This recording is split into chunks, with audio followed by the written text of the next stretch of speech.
अस्सलाम वालेकुम दोस्तों, क्या हाल चाल है। उम्मीद करता हूं कि आप सब खैरियत से होंगे और मैं भी अल्लाह ताला के फजलो करम से खैरियत से हूं। दोस्तों, आज हम बात कर रहे हैं पार्ट 3 में, ठीक है, जिसमें यानी कि हमने पार्ट 2 में बात छोड़ी थी कि अभी इसके आगे क्या करना है, जो वीज़ा प्रोसीजर है, यहाँ हम लोग पुर्तगाल में कैसे आ सकते हैं, जो सारी बात हो चुकी है। इसके आगे की आज बात बताएंगे। और तमाम दोस्तों से रिक्वेस्ट है, जो नए हैं वो चैनल को सब्सक्राइब करें, लाइक करें, शेयर करें। और कोई भी मसला हो, किसी यानी कि वीज़े के बारे में पूछना हो या कंट्री के हवाले से पूछना हो, तो आप मुझे कमेंट्स बॉक्स में भी पूछ सकते हैं। और उसके अलावा मेरा व्हाट्सअप नंबर मेंशन है, आप मुझसे रब्ता कर सकते हैं। और बराए मेहरबानी सिर्फ आप मुझे वॉइस मैसेज में पूरी डिटेल बता दीजिएगा। मेरा मोबाइल चलता रहता है, गारंटी है चलता रहता है। इसका ये मतलब नहीं है आपके एक मैसेज करें चेक करने के लिए कि यार ये नंबर चल भी रहा कि नहीं चल रहा। 100% ये चलता है, 100% मैं रिप्लाई करता हूँ। बस रिक्वेस्ट इतनी है कि आप वॉइस मैसेज पूरा कर कीजिए, ठीक है भाई। तो दोस्तों, बात कर रहे थे पुर्तगाल की। पुर्तगाल में ये है कि सबसे पहले अगर आप लोग जाते हैं, वहाँ पे बहुत सारे ऐसे दोस्त हैं जो कहते हैं यार इस दफ्तर में अजील हो सकती है, दूसरे में नहीं हो सकती। तो भाई मेरे उसके लिए आप लोगों को मैं एक तरीकाकार बताता हूँ कि पुर्तगाल लिस्बन शहर में आप चले जाएं। इसके अलावा कोई भी और शहर है तो उसमें भी कोई प्रॉब्लम नहीं है। ये दफ्तर हर शहर में होता है, हर सिटी में होता है। इसका नाम है सेफ, SEF। और इसका जो गूगल मेंशन है, इसका जो लिंक होगा वो भी मैं डिस्क्रिप्शन में मेंशन कर दूंगा। आपने इस सेफ हाउस में चले जाना है। सेफ हाउस का मतलब ये है कि आप ये सेफ वालों के दफ्तर में चले जाना है। इनको जाके बोलना है कि मैं नया आया हूँ इस कंट्री में। अगर आपको ज़ुबान आती है, मसलन इंग्लिश आती है, तो आप तो बात कर सकते हैं कि I am new this country, I am the first time coming here. अगर आप ऐसे बात कर सकते हैं तो ठीक है। अगर नहीं तो किसी वहाँ से दोस्त को साथ ले लें, या वो उनको कैसे भी बताएं, वो खुद ट्रांसलेटर बुला लेंगे। आपकी वहाँ पे अजील हो जाएगी। अजील होने के बाद भाई मेरे वो आपको क्या करेंगे, आप लोगों को रिहाइश देंगे, खाने की चीज़ें देंगे, यानी कि आपको फूड अलाउंस दे देंगे कि भाई आप खाना खाओ, खाना पैकिंग में मिल जाएगा। अगर खाना वो पैकिंग में आपको नहीं देते तो वो उनकी मेस हो गया, वहाँ से खा सकते हैं। अगर वो मेस में भी नहीं देते तो आप लोगों को वो घर में खाना प्रोवाइड कर देंगे। अगर ये भी सिस्टम नहीं होता तो वो चंद पैसे दे देंगे, जिसमें से 1 महीने में आपका गुजारा हो जाएगा, ठीक है भाई।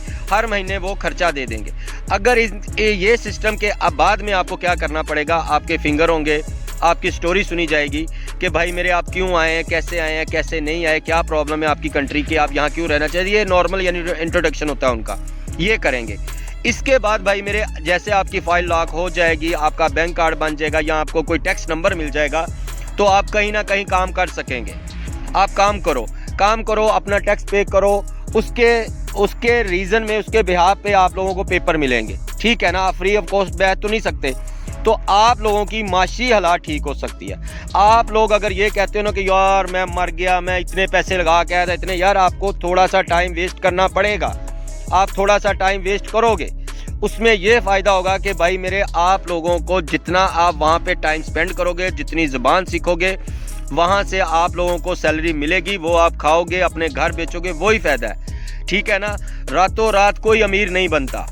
इसके अलावा पुर्तगाल में ये सबसे अच्छा यानी कि सिस्टम है कि अगर आपके पास पाकिस्तानी इंटरनेशनल लाइसेंस है तो उसके लिए आप पुर्तगाल में हो तो आप वो चेंज करवा सकते हैं। आपका वो जो लाइसेंस होगा वो चेंज करवा सकते हैं वहाँ पे। उसके लिए भी थोड़ी सी रिक्वायरमेंट है, वो आपको वहाँ से जानकारी मिल जाएगी। अगर कोई आदमी पुर्तगाल में आता है तो उसको पता चल जाता है कि हाँ जी इसका तरीकाकार क्या है, ठीक हो गया भाई मेरे।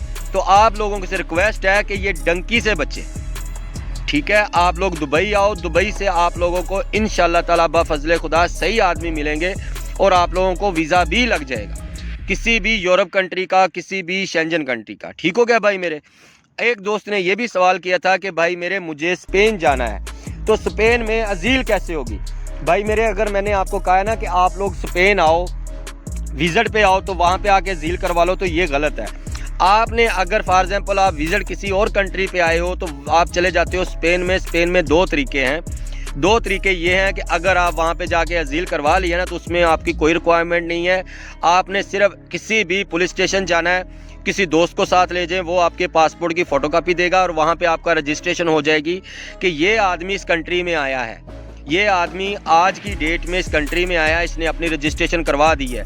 तो फिर आपको 36 महीने, 3 साल आपको इंतज़ार करना पड़ेगा। 36 महीनों के बाद आप जाके उनको बता सकते हो विद एडवोकेट, विद अपना वकील लेके उसको ये बताओगे कि 36 महीने मैंने यहाँ पे रहा हूँ, इस जगह पे काम किया है मैंने टैक्स पे किया हुआ है, और आपका वकील होगा साथ, वो सारी चीज़ें लेके जाएगा और फिर आपको डॉक्यूमेंट मिलेंगे। ठीक है भाई मेरे। इसके अलावा और भी तरीका, माजरत चाहता हूँ, इसके अलावा और भी तरीक़ेकार हैं कि अगर आप स्पेन में चले जाते हो, वहाँ पे जाके अजील कर लेते हो, तो आपको कोई काम जल्दी मिल जाता है। तो 2 साल के अंदर भी आपको पेपर मिल जाएंगे, क्योंकि आपने टैक्स पे किया होगा। वो कैसे मिलेगा कि जिस आदमी के पास आप काम कर रहे हो वो अपने डॉक्यूमेंट की प्रूवमेंट देगा कि हाँ भाई मैं यहाँ पे लीगल हूँ, ये आदमी मेरे साथ काम कर रहा है, मुझे इस आदमी की ज़रूरत है, ये आदमी अच्छा है, इसका करैक्टर ठीक है, ये अपनी नीयत से काम कर रहा है, इसने कोई भी कानून नहीं तोड़ा, तो लिहाजा मेरी वजह से, मेरे बिहाव की वजह से इसको पेपर जारी किए जाएं। ये नॉर्मली होता है, इसमें कोई बड़ी खासियत नहीं होती कि उस आदमी के पाँव पकड़ने पड़ेंगे तो फिर वो ऐसा करेगा, नहीं, ये नॉर्मली होता है। तो फिर भी आपको 2 साल के अंदर अंदर डॉक्यूमेंट मिल जाएंगे। ठीक है भाई मेरे, ये तरीकाकार है। ये मैंने आपको सिर्फ एक शॉर्टकट में समझाया है। इसके अलावा अगर आप लोग इटली में आते हैं, जी हम लोग इटली में आ गए हैं, तो यहाँ पे क्या होगा, तो भाई मेरे इटली में इस वक्त मौजूदा हालात अजील करवाने के ठीक नहीं है। इसमें क्या प्रॉब्लम है कि आप लोगों को कैंप नहीं मिल सकता, कैंप जितने भी वो बंद हो रहे हैं। दूसरा ऑप्शन ये है कि यहाँ पे काम की ज़रूरत है, काम की लेबर है, यहाँ पे काम मिल जाता है, काम की टेंशन नहीं है। यहाँ पे बहुत सारी ऐसी जगह है जहाँ पे आपको काम मिल जाएगा। अगर आप इटली में मुझसे रब्ता करें, मैं आपको काम पे खड़ा कर दूंगा, इसका कोई इशू नहीं है। प्रॉब्लम यह है कि यहाँ पे आपकी अजील नहीं हो रही, अजील नहीं हो रही तो आपको परमेसो सोजोर्नो नहीं मिल रही। अगर आपको अजील नहीं हो रही, परमेसो सोजोर्नो नहीं मिल रही, तो आप काम कैसे करोगे, अनलीगल तो नहीं कर सकते ना। इसी वजह से भाई मेरे, मैं आपको इटली का यही कहूँगा कि आप इटली में आप अजील मत कराओ, क्योंकि अजील करवाने वाले 6-6 साल से भी बैठे हुए हैं। मिसाल जिनकी अजील हुई है उनको अभी तक पेपर नहीं मिले। एक लड़का हमारे साथ ही यहीं पे रहता है, 14 साल हो गए उसको, यहाँ पे उसको 7 साल हो गए, अभी तक उसको पेपर नहीं मिले। पहले जर्मन में था, वहाँ नहीं मिले, अभी यहाँ पे आया तो उसको यहाँ पे पेपर नहीं मिले, वो भी इंतज़ार में बैठा हुआ है। 8-8 साल हो गए हैं यहाँ लोगों को कि यार हमने अजील करवाई है, हमें पेपर नहीं मिल रहे, हमारे केस की कोई बात नहीं कर रहे, हमारा इंटरव्यू नहीं आ रहा, हम लोग इंतज़ार में कर रहे हैं, पहला इंटरव्यू हुआ है, दूसरा नहीं आ रहा। ऐसे बहुत सारे मसले हैं। ठीक है भाई मेरे, तो खुदा रहा इन बातों को थोड़ा सा गौर करें, ध्यान करें। मेन मुद्दे की बात यही बताई है कि भाई मेरे, आप लोग यूरोप आने के लिए सबसे पहले पाकिस्तान से आप दुबई चले जाओ।